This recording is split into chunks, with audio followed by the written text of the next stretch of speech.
Hello and welcome. You are listening to the Gay with God podcast, a safe place for us to share our stories and support one another. How long did we know? What challenges did we face? Did we lose our faith? When did we find our way back home? Or are we still searching? The stories you hear on this podcast will melt your heart and strengthen your belief that in God, all things are possible, and you can be authentically gay with the God of your understanding. I am your host, Midge Noble, and I am very honored that you are here. Hey, everybody, and welcome back to the Gay with God podcast. I'm so glad that you're back and that you're listening and subscribing and sharing. And for those of you who write comments and let me know what you're thinking and feeling about the episodes, I'm so grateful. And guys, just to let you know, I'm not going to disclose who, but right before I came online today to do this podcast interview, somebody reached out to me telling me that it's because of this podcast, this exact podcast about a year ago, that they found it by just trying to search for Christians and gay people, and they found my podcast. And they have said that because of this and finding the community here of people that are believers and gay, that they are not suicidal and that they are moving forward in the faith and the God of their understanding. And that's why I do this. That's why I do it. That's why I was so passionate about the podcast. That's why I wrote the memoir, because if there's still one person out there that thinks that they have to die because they can't rectify their religion and their faith and their sexuality, then I want them to know that they have and always have been beloved. So comments like that, folks, I really appreciate them, because sitting here, you never always know where the seeds land and who you've touched. And I appreciate knowing that there's a purpose for everything that I'm doing. So anyway, we have another guest today in the house, and I am so appreciative of this person, because when I'm doing a podcast and I give information on this podcast based on someone I've trusted or someone I respect, and they tell me something and I believe it. But this person is a fact finder.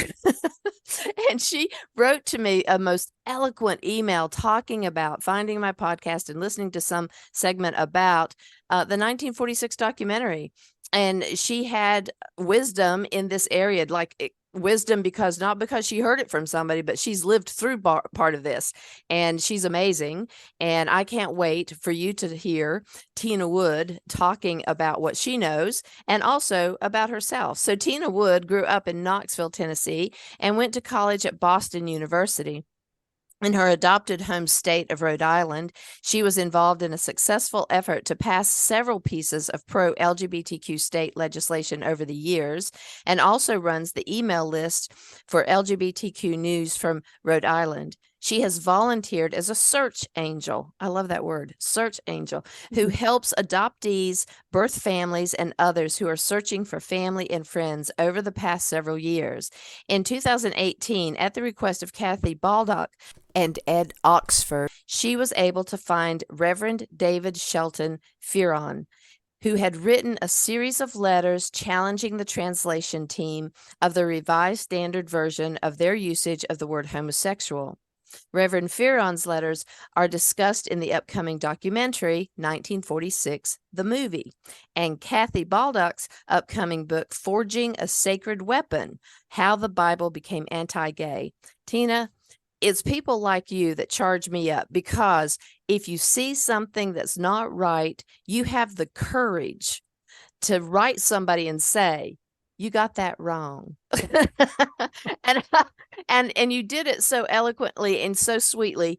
And I just couldn't wait to have you on the show for two reasons. One, I want to hear your personal coming out faith journey story, but I also want to set the stage for how this all went down with the 1946 movie. And you got me into connections with different videos and things that I could watch and learn more. And I so appreciate you reaching out and telling me that. So Tina, welcome to the Gay with God household. Well, thank you. And you're very welcome for reaching out. I was happy to do that.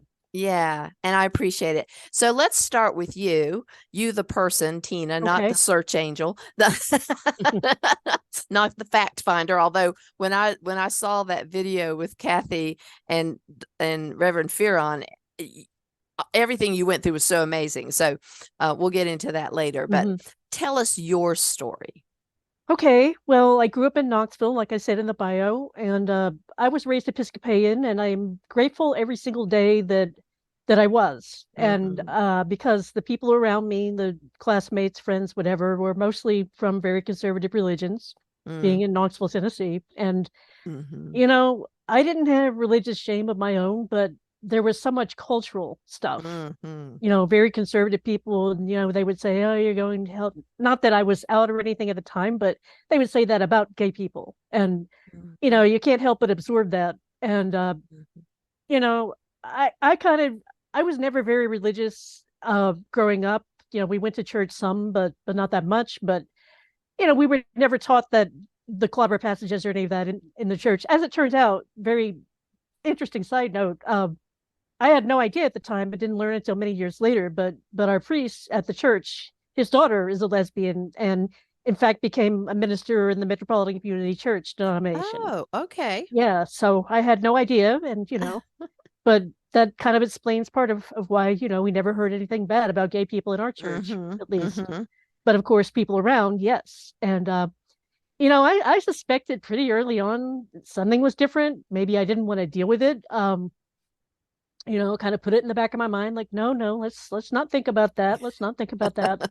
Um, but like I remember very distinctly when I was maybe about 8 or something that I like to play with GI Joes and stuff. I was never into Barbies or any of that. I was such a tomboy, and Mm. um, I remember thinking, oh, you know what? I better like ask for dolls for Christmas because I don't want anyone to think something's wrong with me. Oh, wow. Yeah. And, I mean, I still did the other stuff too, but I mean, that was pretty early on, but again, not really like, oh, I better just be careful, kind of thing. Mm-hmm. But, there wasn't any overt hate really in my own family or whatever. I mean, you know, every family has issues, sure. But anyway, fast forward, I decided that I needed to get away for college. So I went to Boston University. And so this would have been the mid to late 80s into 1990. I graduated in 90. And I had basically, it took me a long time to figure out, but I have depression and anxiety, and that's something I've struggled with my entire life, and I'm doing okay now. But I, Mm-hmm. I knew that I had problems, and that was kind of my thing. Is that like as I thought more, maybe you're gay, and whatever. I'm like, but I don't need more stuff to deal with. You Right. know, Right. I Yeah. have enough. I have enough. So but when I was 19 and I met this woman at school, and it was just everything suddenly made sense when she actually called it out. Ah. But neither of us could really handle it very well at the time. And it wasn't religion, it was the culture and the, Mm-hmm. oh my God, what will people think? Is everyone Mm-hmm. going to freak out? And, Mm-hmm. you think about today, it wouldn't have been such a big deal. And this is certainly not in Boston. But back then, this was the 1980s, and she had problems too, but never mind that. I won't talk about that. But Mm-hmm. it ended up not being a good situation, and I kind of was pretty freaked out about things, and some other stuff went on. So I struggled with her for a couple more years, and finally, when I was 21, I'm like, that's it. This is what's happening. This is the truth. And so I came out in a pretty big way at school. Didn't tell my family for a long time after that. Still, it was a process. Mm-hmm. But yeah, I got really, really involved with, LGBT community activism just that last year of school in Boston. Just what was going on in the city. And a friend of mine was involved with ACT UP, the AIDS Coalition to Unleash Power. And Mm-hmm. so I did a few things with him on that and stuff like that. And so after I graduated, I was in a relationship that didn't work out, and I was really depressed. And I'm like, well, I don't know what to do now. So I'm just going to go back to Knoxville and try to figure it out. And, I I never told, well, I told maybe one or two people from, that I grew up with about being gay or about thinking I might be gay and whatever. And, but Mm-hmm. mostly I didn't have gay friends there and whatever. So I'm like, well, I need to find gay friends. So the student group at the University of Tennessee, which is in Knoxville, allowed anybody to come. because, there just wasn't much community in Knoxville, Mm-hmm. especially for people that age. So I started Mm-hmm. going there, and I started also going to the MCC church there. And so, yeah, we did quite a bit of stuff, activism stuff in Knoxville too, as much as could be done in that time and place, early Mm-hmm. 1990s. Let's see. I think one of the most important things is, I was okay with the religion thing in terms of, like, to me, I'm like, well, the Bible says a lot of things. That was kind of my thing, and I was drifting more into, like, kind of new age beliefs at the time. I'm like, Mm-hmm. this seems to make more sense to me, for my Mm-hmm. life. And I studied some Eastern religions a little bit in college, and learned quite a bit of stuff. And I'm like, I'm ultimately, like, if you ask me right now, oh yeah, I'm pretty much a universalist, and I don't go to any church right now, but I believe a whole lot of things, and I Mm-hmm. guess I always have. But I learned more about the religion at the MCC church, and the preacher there was wonderful. He was such a great preacher, so I really gained an appreciation for the religion and learned things I didn't really know from before. Um, and we started doing speakers bureau presentations at UT and any of the smaller schools around that would have us. And I guess I really kind of learned more Bible self-defense, if you will, in the process of doing those, because people would, they would have questions, and sometimes they would get really angry and, Mm-hmm. say what they had to say. And I mean, but I learned a lot. I read a lot of books and whatever. So, yeah, so I did that. And, I don't know, the Knoxville had never had a pride parade. Well, actually, they did, like, back in the 1960s, but it was sort of questionable whether they did or not. So 1991 was the first one kind of in the modern era. So that was really exciting to do that. That was neat. Wow. And yeah. And actually, an interesting story, my roommate at the time ended up with her picture in the newspaper without permission, naturally, because Uh-huh. it's a public event. And when she Uh-huh. went back to work, all of her coworkers wouldn't speak to her anymore. Oh And no. one of them, like, when she touched something on the coworker's desk, the coworker got out alcohol and wiped it down. Oh my gosh. Yeah, so, and that was the level of ignorance, for not Uh-huh. everybody, of course. Actually, her boss was closeted, which is why, she didn't get fired, because, Mm. it was totally legal to fire people for being gay. Oh sure. Yeah. Um, Wow. so the funny thing is, my mom, uh, there was a lot of stuff in the newspapers about the parade coming up and stuff. And she's like, well, are you going to that parade tomorrow? I Are you said, going? are you going? I said, yeah. She said, well, just be careful. Yeah. And it was, I guess, several weeks later, she got me in the car and asked me if I was gay. And I'm like, yeah. How did she take it? She said, well, are you comfortable with it? And I said, yeah. She said, okay, that's fine then. Wow, Yeah. nice for mom. Yeah. She really was a really good advocate, going forward. She died in 2015, but Mm, she was she was a supporter and an advocate, mm-hmm. and she had gay friends of her own later, in life and stuff. So Okay. yeah. Yeah, she was raised Southern Baptist, and then trans converted to Episcopalian when she married my dad. So Mm-hmm. yeah, you know, Yeah. That's a leap, Southern Baptist to it is. It Episcopalian. is. Um, so fast forward a little bit more, you're doing all the stuff in Knoxville, and I actually met my partner on the internet in 1993. Oddly enough, nobody did that back then. Almost not even that many people were on the internet, but we did. And she lived in Rhode Island, and one of us or both of us had to move. And I'm like, well, I lived in Boston for 4 years. I can handle New England, yeah, and gets me out of Knoxville again too. So Mm-hmm. yeah, Mm-hmm. we were together 11 years, and we're still friends. She Okay. uh she was the president of the state LGBTQ political organization for many, many years. Oh. And I was basically her lieutenant, is how I like to call myself. I'm your lieutenant, so I never took the lead, I was never the person who was in the news or whatever, but she Mm-hmm. always was. And she got interviewed on TV and on talk radio and stuff. And the thing about Rhode Island is, obviously, it's the smallest state, and as a result of that, pretty much anybody who wants to can get involved in politics up here. Mm. Um, our state legislature is pretty large, and you will actually see your legislator at the grocery store or whatever. And Oh, in fact, they mostly don't have office space, so you're supposed to call them at home if you want to talk to them. And so yeah, as a result of that, it's much easier for just any random person to get involved if they want to. And and to that, hold people accountable. yeah, that That you too. can't hide behind a secretary or a phone that just That's takes true. messages. But Yeah. also anybody in the state, unless they live on Block Island, which you have to take a ferry, but Uh, anybody in the state can get to the state house within an hour, which is not true in probably any other state except yeah, maybe no. Delaware. Yeah. Yeah. Yeah. So, that's good too. So Mhm.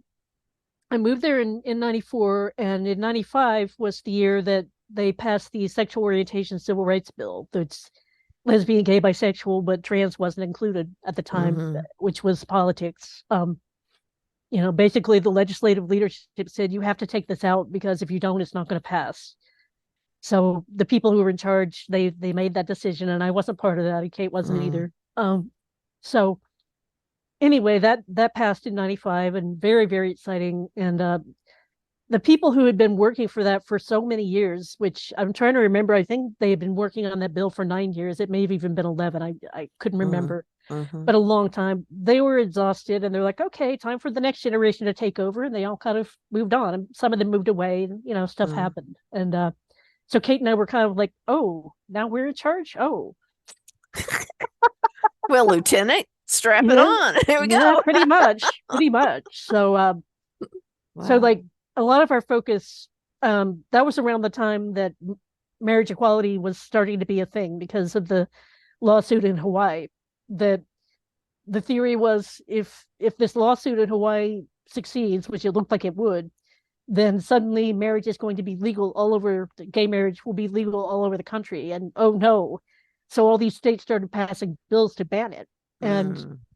we managed to hold off the bills the whole time. So it was never actually banned in Rhode Island because it was never really written in law that it said man and a woman. It just the quirk of the way the law was written. I mean, and it never went to court except, well, that's another story. There was a divorce case years later, but Mhm.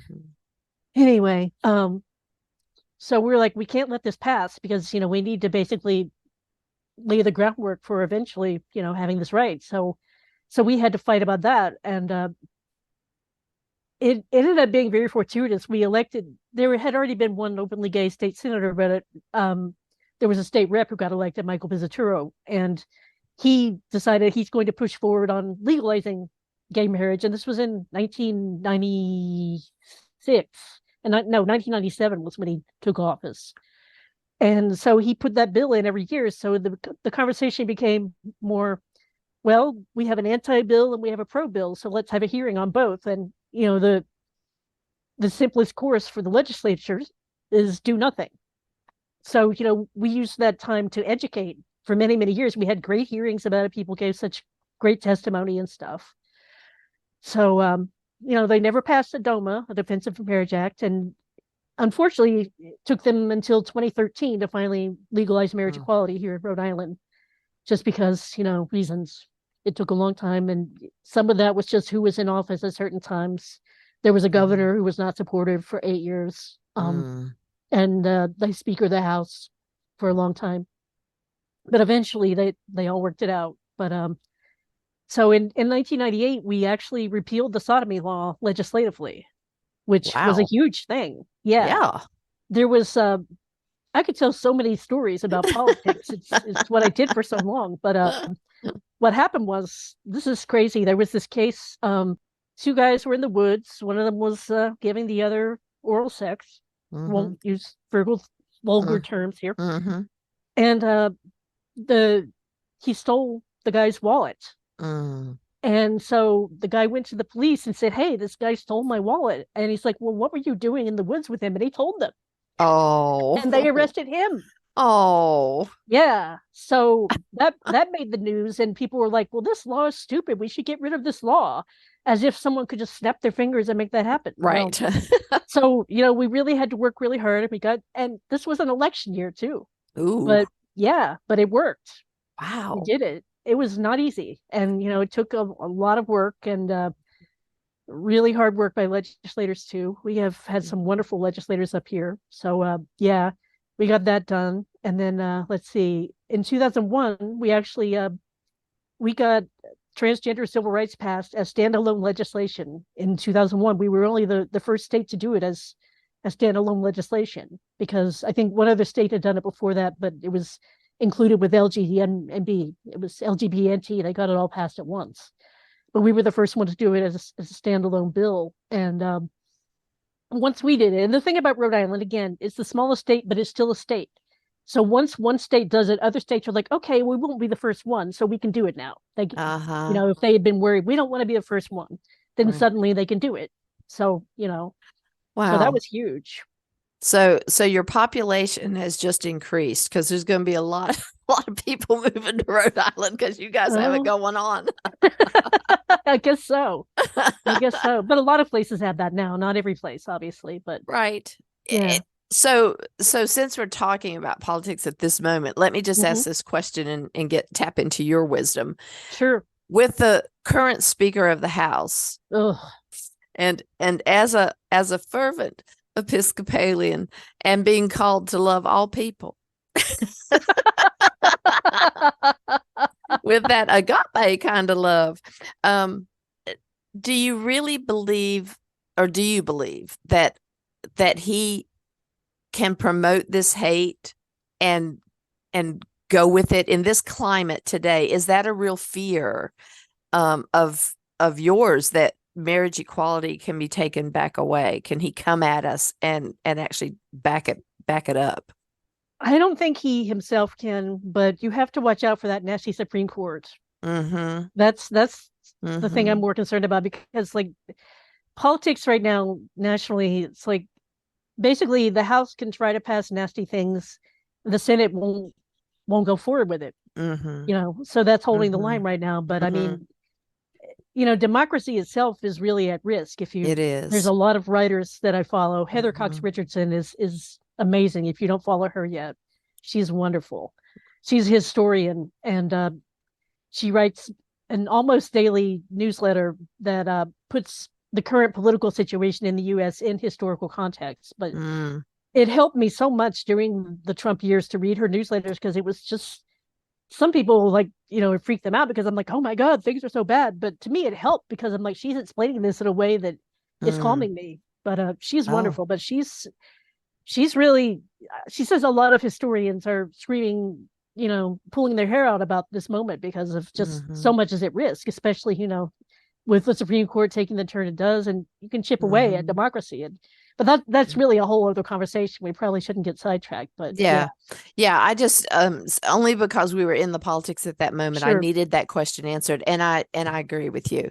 So with your family situation, it Mhm. sounds like from sitting here that because your family was Episcopalian and never really bought into the homosexual in the Bible thing, Mhm.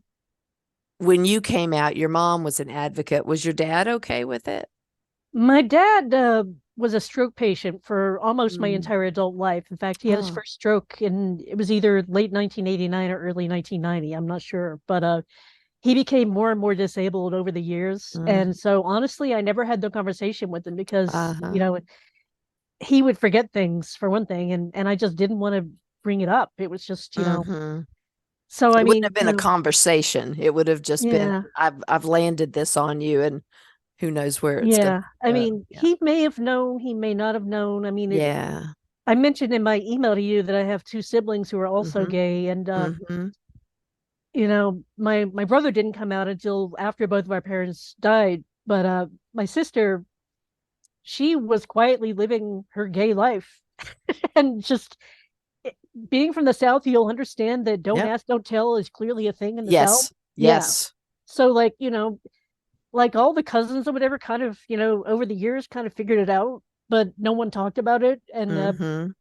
my mom was, I wouldn't say she was the last to know, but my sister, for whatever reason, didn't want to tell her. Just, you know, she just, oh, I just figure everybody knows or whatever. And finally, she got her in the car and asked her the same That as she car, did with the me. confessional booth. You know, yeah. But that was like in 2015. Uh-huh. It's like, okay, Okay. she's like, you and Karen are gay, right? She's like, yeah, okay. Okay.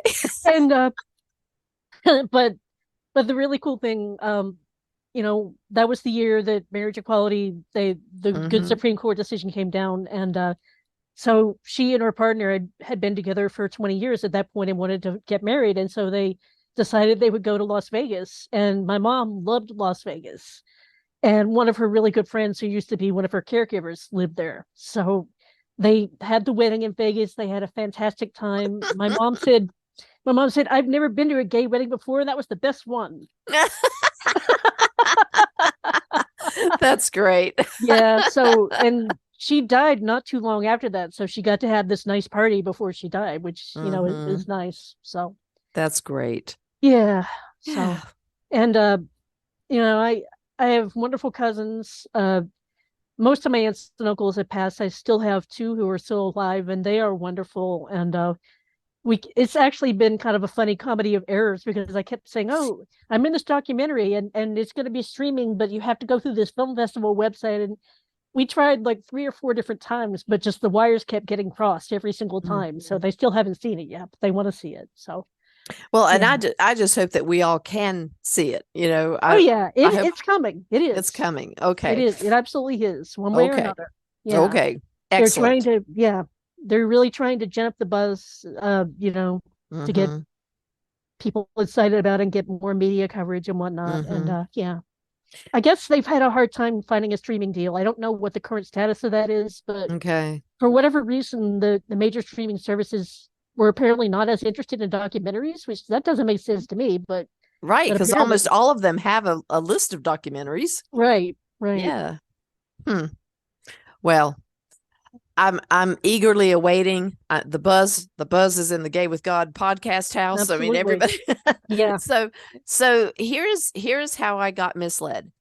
Okay. So the in my head, and we spoke earlier about me Hmm. being a lesbian Aries, and so things filter through my brain I at a bet you can different. guess my sign. Can you guess my sign? I bet you can. I No, probably really, can't. guess. I I'm a really can't. Virgo. Of Okay. course, I'm a Virgo. Well, then you're smarter than me. But the Nah. way my brain filters information is in Hmm. pictures. Okay. When I heard, and I might have heard the word seminarian, but I thought I heard the word intern. And to me, a Oh, seminarian was an intern. okay. Okay. So I might have heard that word, but in my head, it was like, oh, he was like an intern or he was like a student. Okay. To Okay. me, it was kind of like the same thing. So for the folks listening, Hmm. Yes. explain it to me and Okay. to everybody else. Okay. Uh, so it would explain, I So mean, we're like we're how, talking oh, yeah, we're talking about the 1946 film, that documentary that's coming out, where the word homosexual in the Bible was challenged. right. And it wasn't just, and in my head, it was challenged like in the meeting, but it was actually No. challenged in letters. So take us from just tell that story about how Okay. this all happened. Okay. Yeah, I thought we were gonna do another episode about this, We but maybe we it'll, are we are oh, going to do okay. another one. So I want you to just correct the mistake now, Oh, and then okay. we can take the deep dive later. Okay. Okay. That's good. Yeah, yeah.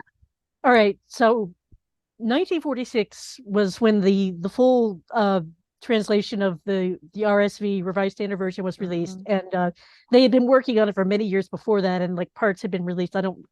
Kathy has all the details in her presentations and whatnot, but Yeah. so before that, the word homosexual had not been used in a Bible in any language. That in the King James it said abusers of themselves with mankind or something like that, and so it kind of is implied if you have a certain mindset, but it was really about something much more specific than any gay anything.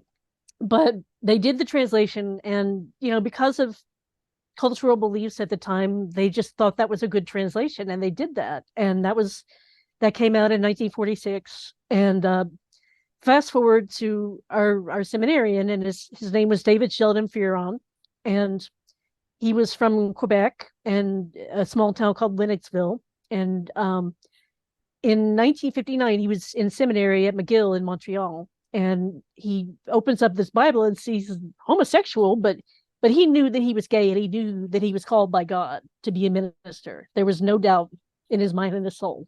Mm-hmm. And when he saw that, he's like, well, that can't be right. And so he went into a real deep dive on research on it. He was already a Greek student, and he was, of course, fluent in French from living in Quebec. And, so he wrote this letter, and, this was years after the translation had come out. This was 1959, but it was the first time he saw it. And he's like, this is not right. And, he laid out his case. Apparently, I haven't seen the full letters, but Kathy said it was, I think, 3 pages, single space with an appendix. Wow. So yeah, he really made a solid case. So he wrote this letter and he sent it off, and he was surprised that he got a reply. And they basically said, no, you're wrong. This is it.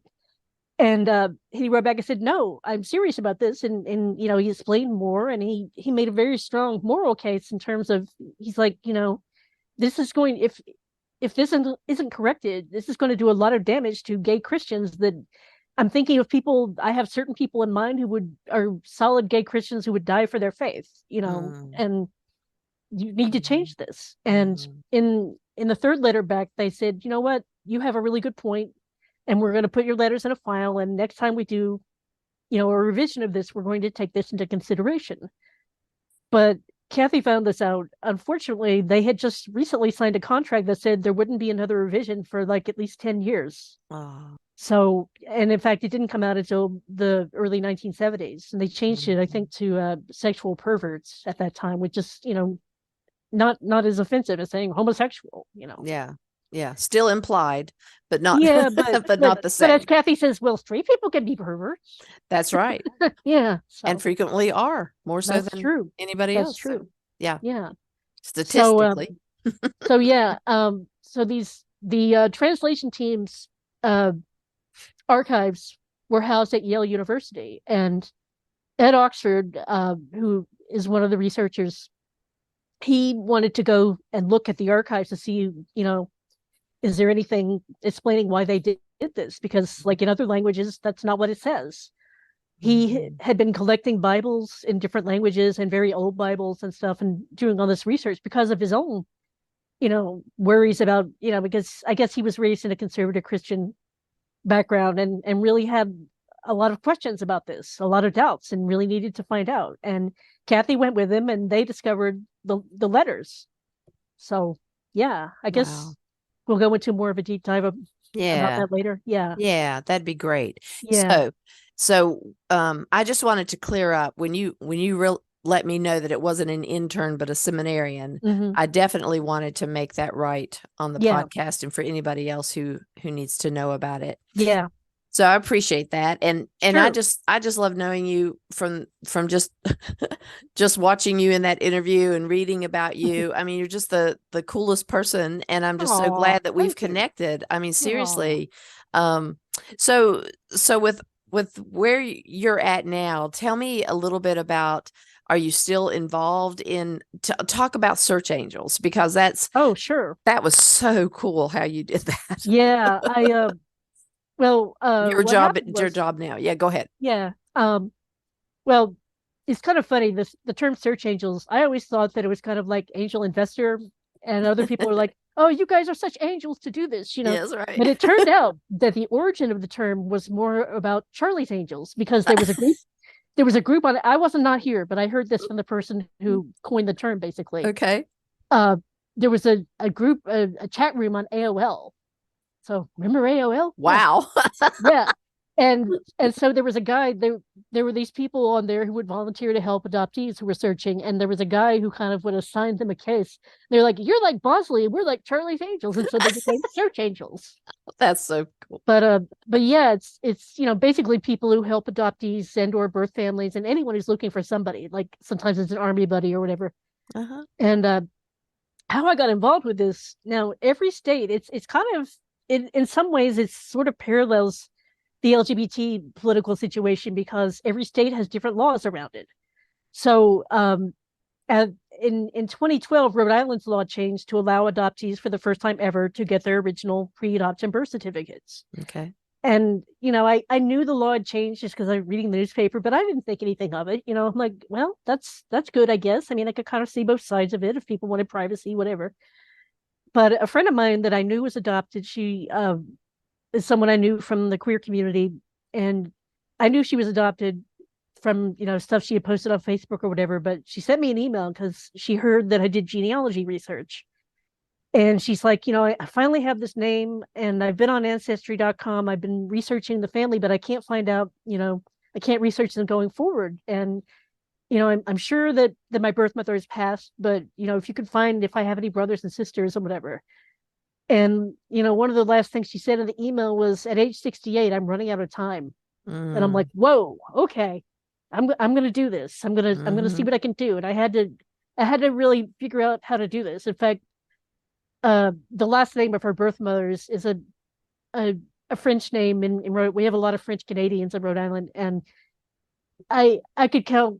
I knew a few different people with that last name in Rhode Island already. I'm like, so I wonder if she's related to this person or this person. And my ex is the one who actually told her to contact me about this, and so we were like exchanging emails. What about such and such and such and such? And then eventually, I'm like, oh, I know how to do this. I know. Because I knew that the birth mother had a bunch of brothers. And so I found an obituary for one of the brothers and I got her married name from that. And then I got her obituary and she had several other children. And then you're going to love this. We get on Facebook and we're trying to find these kids who are all adults now. And one of them, I see that, oh, this guy has a mutual friend with me and it's my ex's cousin. And I'm like, huh. So I wonder what the deal is. And it turns out, and this is so Rhode Island, because in Rhode Island we all know each other. Because it's only 1 million people total, so we're all connected somehow. So my adopted friend's biological brother is my ex's cousin's ex.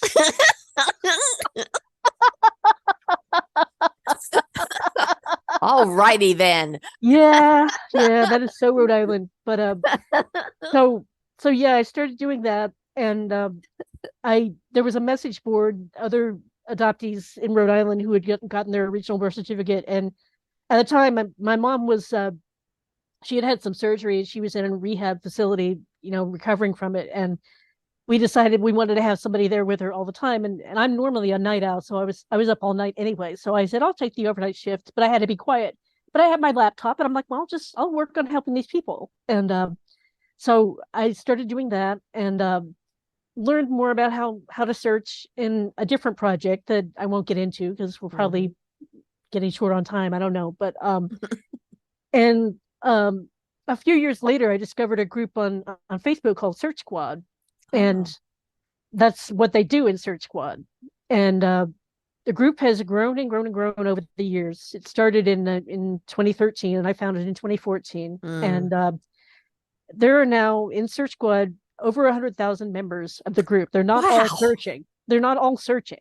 But a lot of people just like to watch the searches happen because it's just absolutely heartwarming when it works out. Right. And we have a team of people who are basically our authorized search angels, the people who've proven that they're ethical and that they know what they're doing. And there's a little bit more than 100 of us in that circle. So, and we all have different skills and, different things that we do. Like, I'm not normally a DNA person, but for the last few years, I was working with a colleague who is very good at DNA. And I'm better at finding people, like, if you couldn't find them, I can find them. Not that I can find everybody. Kathy swears I can find anyone, but that's not true. I can't. But you have really good insights as to where to go and where to look. It's like you get a download. It's almost like it kind of is. It is like a spiritual download where they go, boom, I'm gifting you with this. Here you go. Yeah, go. Sometimes it really is. Yeah. Because there's certain places you can look and kind of you have to sort of be on the trail of that. But so Kathy knew I did this work because I was really lucky. I got to meet Kathy while she and Ed were at Yale. I got to meet them because I live about 2 hours from there. So I'm like, oh, Kathy, we've been friends on Facebook for so many years. I want to meet you. And so I got to meet them. Actually, it was the night before they found the letters. Oh, and wow. I told them stories about, my adoption searches. So they knew I knew how to do this. And kind of a side note to that, and this is another funny story, kind of, but Ed had been doing all this research, and he's like, well, I'm wondering if any of the leader of the translation team, his name was Dr. Luther Weigel, and he died many, many years ago, and he's like, so I'm trying to find, like, if he had any grandkids who might have talked to him about the gay movement before he died, which was, I think, in the early 70s. And he said, and I've been able to track down children of all of his kids except for this one. So do you think you might be able to see? I said, yeah, so I got home and I'm looking it up. And I'm like, oh yeah, okay, there's this, and oh, this one writes really nice things. And then so I found a great grandson of Dr. Weigel, who is an affirming minister and was already on Kathy's friends list on Facebook. Oh, wow. I said, yeah, the calls are coming from inside the house. So they knew from that I knew how to search. So so when they found these letters, they were like, okay, let's ask Tina. So yeah, that is so cool. And see how this all fits to me is divine. Like, right. I really don't see coincidences. I really see everything as being somehow divinely connected. And I love it when it turns out, because it just flows. It's like, it's not as hard when you all come together for the same purpose, and it's supposed to happen. Enlightenment at this point on this particular word in these revisions needs to be brought out. And we've waited a long time for that. I'm so excited that it's so close, and that I'm actually talking to a person that is in the know. I mean, you were right in it, and I'm so proud of you for being able to just step up and do it. Well, thank you. That's brilliant. That is just so brilliant. I go love ahead. the honor that you got, when Kathy and Reverend Fearon was wherever they were. I couldn't figure out if it was some sort of a conference or something that they were at. It's a conference. It was the Reformation Project, which is it's an organization that's working on LGBTQ inclusion in the Christian church. So you probably want to find out more about that. I do want to find out more about that. But I'm not involved with it. I went to the conference so that I could meet David. Right. But yeah, it's an organization, and there's so many different ones. I don't know if you know about Integrity, the Episcopal organization, the LGBTQ Episcopal. Yes, I actually went to the conference and I heard about that this time. Good. I didn't know about it before this time. Okay. Yeah.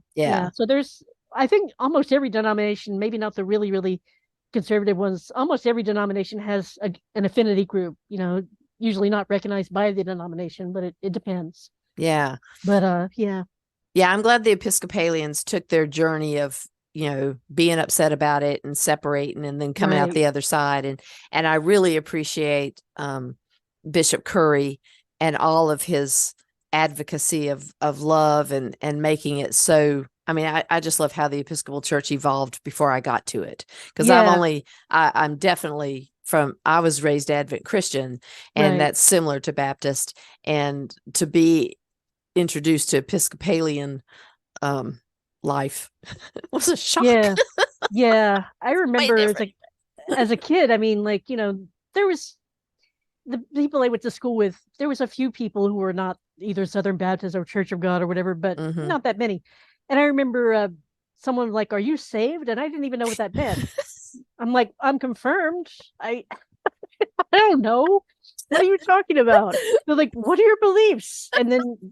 And I had a friend who was Catholic, and we kind of compared notes too, because she's like, "Oh, so you're like us, except you can get divorced." I loved Robin Williams' description of the that we're he goes, "We're Catholic light. We have all the liturgy and half the guilt." Yeah. Some Episcopalians I have said for a long time, some of them have Catholic envy. Oh yeah. They really, exactly. Not all of them, but And Father Joe had the same thing. He was the priest that had been there when I first started leaning back into church, and he was raised in Kentucky. And there was, they were Episcopalian, and they were like the only. There was a small church of Episcopalians, so he got a lot of flack, from kids at school, and he was the good little. I carried my Bible to school, and he was really devout. But Yeah. Yeah. yeah, I find it so affirming to be in a place where you can be everything you need to be. Mhm. Whoever you are, you come and you're welcomed. And if you're not, then the church isn't doing it right, because you should be able to be. It wasn't, Mhm. and I've always thought, if people would just slow down, and we say it all the time, but nobody ever hears it, that Jesus was not Christian. Right. He's He was not Jewish. white. He was not blonde. That's right. He was Jewish, and he didn't Mhm. ever call himself a Christian. He called Mhm. himself Christ, but he was not a Christian. Mhm. It's the people that mess it up. We Yeah. come up with Yeah. names and then we decide it's like the gospel. No, it's Mhm. not. Yeah. Yeah. Um, it's interesting because I've been involved with the MCC in Knoxville. Mm-hmm. I was interested in, on the internet, and this was, in the relatively early days of the internet. I've actually been on the internet since I was in college in the 80s, but Well, and almost nobody was on then. It was all college people. But right. a man named Louis Crew, and eventually he married his partner and he changed his name to Louis Clay. He was the founder of Integrity, and he started an email list for gay Christians. Basically started with Episcopalians, but then anybody who wanted to could come in. And spoiler alert or whatever, but not really. Somebody I met on that email list, because I'm still, well, it's now only a Facebook group and there's not that many people left. But one of the people I met on that email list is the person that gave me the clue I needed to finally find David. Wow. Yeah, but in the early 90s, the Episcopalians were fighting about this, and so I kind of heard a lot about it on that list. And from Louis was wonderful. He died a few years ago too. Mm. He was I think one time he called himself a flasher for Jesus, because he was fearless. He obviously, that's not you know not literally, but he You're would just right. say anything, and he would challenge anybody. He would, and Yep. but it was all with love. He once said, "Love is the most subversive act in the world," and I love that. Mm. Mm. Um, but yeah, he would, if some bishop said something nasty, he would go to them and say, "Look, come on," Mm-hmm. stuff like that. Yeah, but he started that list, and that was part of how I kept track of all that. Even though, yeah, but as far as going to churches, I don't anymore. Mm-hmm. During the pandemic, a UU minister that I know, who's transgender, started a local queer vespers service online, and so I participated in that. That was really good. Mm-hmm. But even the UUs had a journey, because she was basically ordained and then she came out as transgender, and they're like, well, you can't be a minister anymore. This was in the Oh. 1990s also. So, Mm-hmm. even they had a journey to take. And I mean, Mm-hmm. they're the most, they're not really Christian. They're religion, but it's more than Christian. It's kind of a little bit of everything.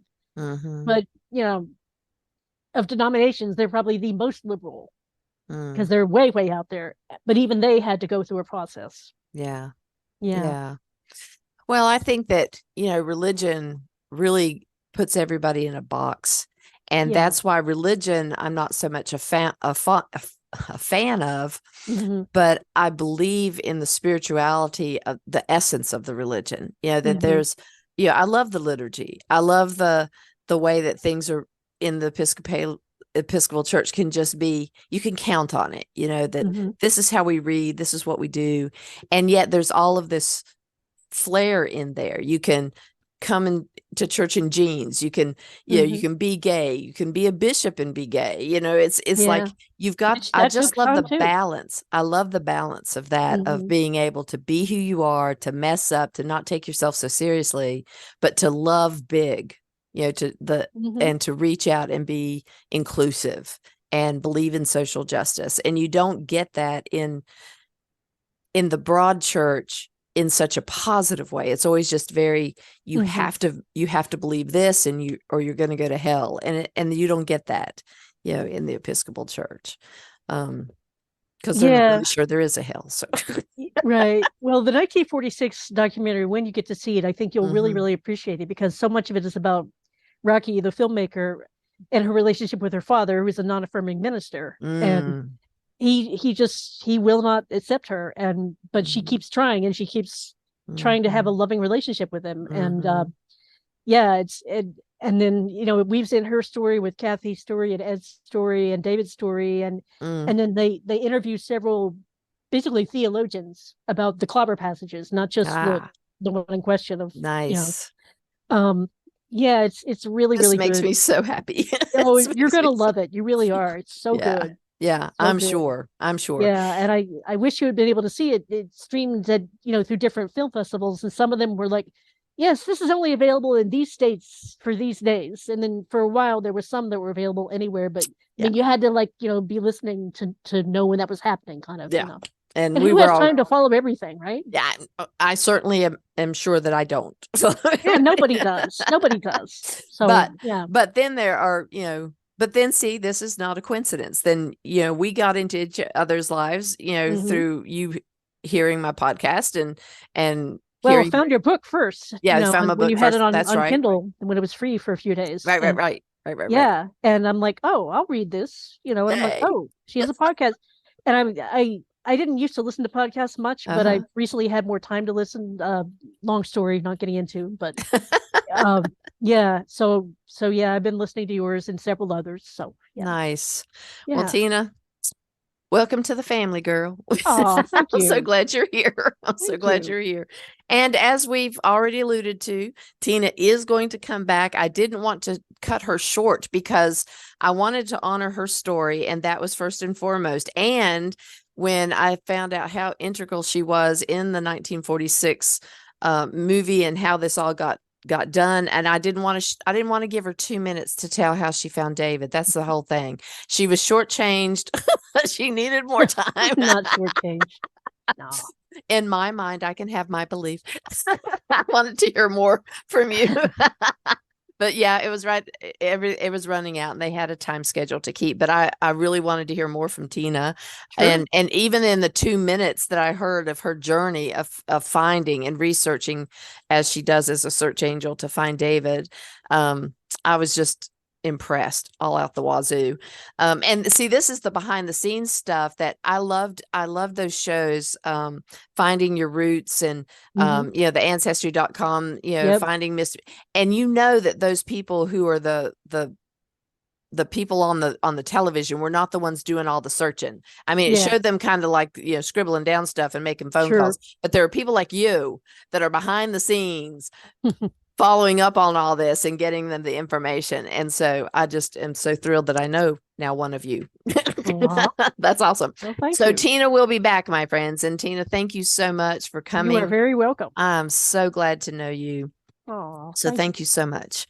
And everybody else, thank you for listening and supporting and sharing wherever you get your podcasts. Don't forget, if you ever want to and you feel led to, go and write a review to give us some more, algorithm stuff. Go to wherever you watch your podcasts, especially Apple, and boost that number so that we can find more people who need to find us. Check out our Facebook group, Gay with God, where we do a monthly Zoom group entitled My Faith Journey. And we're going to start to lean into some of Richard Rohr's Advent meditations. It'll be kind of hit and miss since we only meet monthly, but we're going to do at least one, maybe more, if that goes over well with you guys. And this Wednesday, that's not right, this Thursday on November 30th, I'm starting the Gay with God book club. So for those folks who have been in the Ask Me Anything, which I was doing every month, and they were asking me all these questions about the book even before it was written, and they actually pre-ordered the book before it was written, which was just a leap of faith, I might tell you, but they did it. So then I had to finish it. So we've now changed that group. That's a party little group, and they don't want to disband. So now we're going to become the Gay with God book club, and they're going to be the first ones coming through. They've read the book and they want to have a book club and talk about that book specifically now that it's out and they've read it and they hear the rest of the story. So we're going to start that November 30th. But in order to get into that, you have to be able to have read the book. So get it somewhere and then email me at empoweredmidge@gmail.com, and I will be able to set you up for the next group that we have. So anyway, Lots going on, lots going on. And I also offered before, and I'll offer again, that if you have your own book club and you're going to use the Gay with God memoir as one of your choices, and you'd like me to zoom into your club to answer any questions or to ask me anything, I'd be glad to do that. If you're local and you want me to come on over and sit in for one session, I'd be glad to do that with your group. And that would be fun for me and hopefully fun for you. So anyway, if you are listening to this podcast and are questioning whether you can be gay and be in a relationship with the God of your understanding, if you identify as LGBTQIA+, or not even sure if you're gay, God has always been within you. Even when you didn't know it, you have always been gay with God. Thank you, everybody. Stay tuned to see how you can join the Gay with God community. And as always, you are loved. I want to invite you to become a part of the Gay with God community. How can you do that? Stay connected by messaging me your thoughts and comments in the comment section under the downloads of the show on the Gay with God show page. Subscribe to this podcast wherever you listen and share so we can increase our community outreach and be a light to those who are struggling to claim their faith. Consider being a sponsor so I can highlight your service in our community. We are all worthy of respect and a relationship with the God of our understanding. I want to thank you in advance for supporting this podcast. Together, we as a community will keep this show visible and our community stronger. Deep gratitude to my friend Tim McClendon of Tim McClendon Music for allowing me to use an excerpt from Interlude 4, a song found on his CD entitled Sundance.